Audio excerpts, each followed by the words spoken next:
Kommen wir zum Hauptteil des Abends. Sie sehen es vorne schon, wir werden ein ganz klein bisschen was über Mindfiles und über Androiden hören und niemand anderes als Bruce Duncan wird uns da ein bisschen was von erzählen. Also Sie können auch Bruce und Bina in diesen Tagen im Fernsehen sehen, eigentlich nahezu auf jedem Sender. Und es war ganz interessant, wenn man einfach mal auch so ein Stück weit reinschaut, was das Konzept von Bina eigentlich heißt, welche Diskussionen und Fragen eigentlich aufkamen. Zum Beispiel wurde gestern kontrovers darüber diskutiert, wie definieren wir eigentlich den Tod, wenn der Körper nicht mehr das entscheidende Merkmal ist, wenn wir die Erinnerung und das Gedächtnis in einer Maschine kopieren können. Wie ist eigentlich dann das Thema Tod neu zu definieren? Und Bruce hat dazu Ideen und Konzepte und ich denke, da hören wir heute einfach mal rein. Die Veranstaltung jetzt wird eine Weile auf Englisch sein. Wir versuchen da, wo es interessante Punkte gibt, nochmal zu übersetzen. Falls Sie Fragen haben, ich denke, der ein oder andere Nachbar von Ihnen, der hat sicherlich zugehört und kann Ihnen da weiterhelfen. Guten Abend, meine Herren und Damen. That's the end of my German. I would like to thank very much Manuel and Hnedrik and Madeleine and everybody at Interaktiv for creating such a nice evening, so I give them a hand.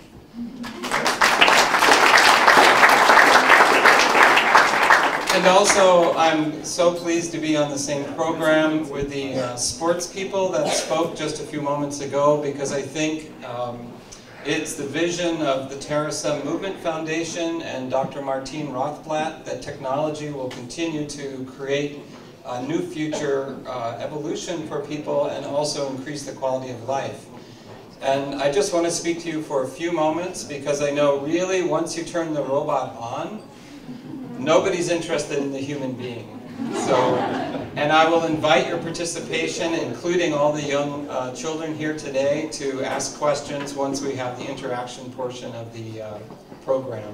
But I wanted to give you a bit of a context of why do we have a robot here in Wetzlar in Germany? Why is Bina48 even in existence? And it's because she's part of a grand research project that was started about 9 years ago. Dr. Martine Rothblatt, who's an American inventor, author, humanitarian, author, CEO, just a wonderful person. She and I met and she told me about her vision that one day human beings would be able to continue their consciousness, their personalities through technology. And technology is something that we're surrounded by every day. So this is a technology research project into the transfer of human consciousness to new forms. Bina48 is a proof of concept.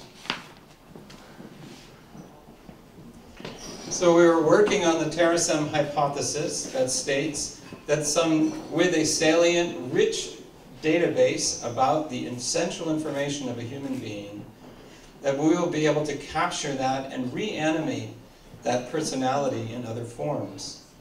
So that's our hypothesis. It's a long-term research project.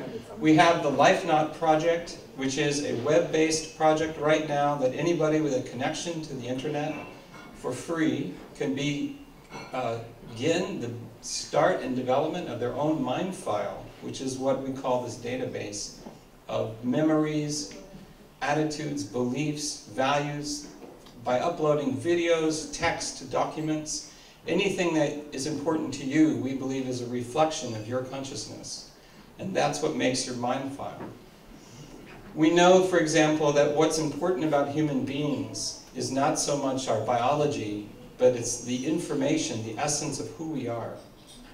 That's what we treasure. Now, my mother has passed away 5 years ago, but she died of Alzheimer's disease. And that's a particularly terrible disease because the body was fine, but it was the mind that started to go. So now, in her lifetime, there was no way to preserve her mind. We're working on that question today in our project called the LifeNaut Project.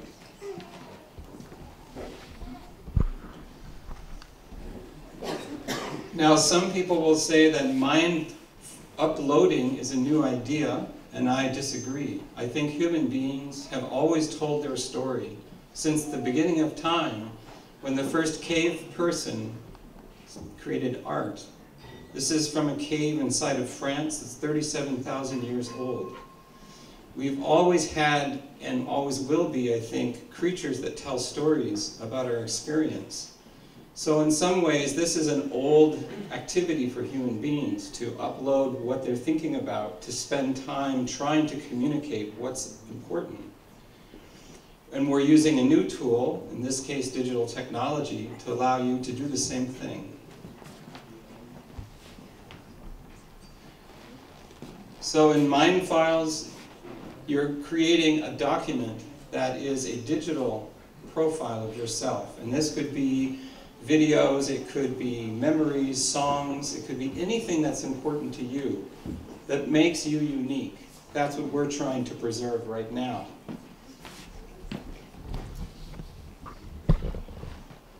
Whoops.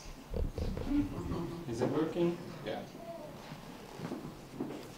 So right now, by starting your Mind File, you can begin uploading this information. And this is the information that we have created based on a human being named Bina48. And this information has been collected through transcripts, video interviews, and she volunteered. She's still alive, she's a wonderful person, but she volunteered to let us capture some of her information. And this information is what is currently being demonstrated through Bina48.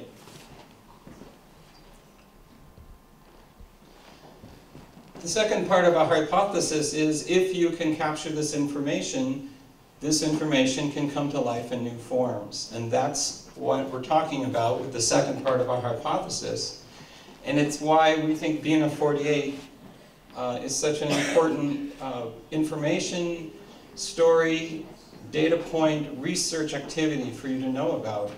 You know, in the 1920s, there was a new technology called nuclear technology that was being discussed only in very small scientific circles because it was hard for the world to have a conversation about new technology. In the year 2013, we have Facebook, we have the internet, we have email, and as a human community, we can have this conversation about robots, technology, ethics, and implications. We can have this together. So part of my reason for coming to Germany is to share with you an example of a new technology so that you can talk about it with your friends and family, and we can discuss it as people in different countries, because we have to have our wisdom in guiding us in the use of this technology. We've had 60 years of bad entertainment that have made robots into very scary things, like Terminator. And it's not the robots that scare me, it's the humans that scare me. So we have a responsibility as human beings, always, to use our technology with wisdom. And we can only do that if we're talking to each other.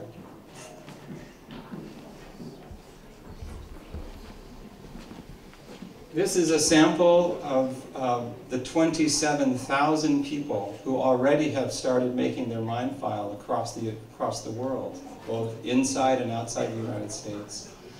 And these are avatars. These are the pictures of them, and you can train your avatar to start to learn and speak and talk like you. And you can share your avatar with future generations, so maybe 30 years from now, your great-grandchildren or grandchildren can have a conversation with you about this night, this evening. What was it like to be here?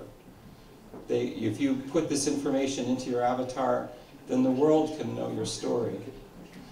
I think this also means that we're at the beginning of a new age, which is, until now, we've made an exchange with technology groups like Facebook and Google. We give them our life information in exchange for some service.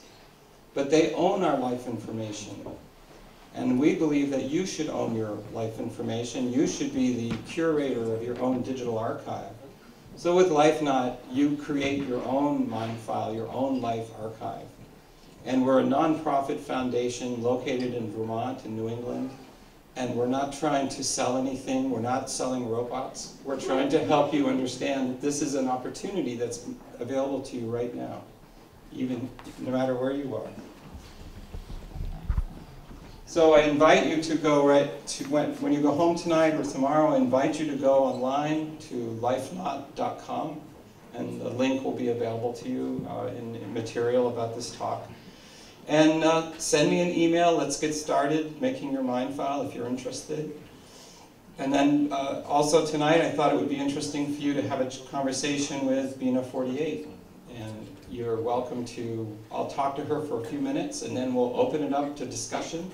And you can ask her anything you wish. And believe me, yesterday, we had a press conference, and the reporters asked her lots of very interesting questions.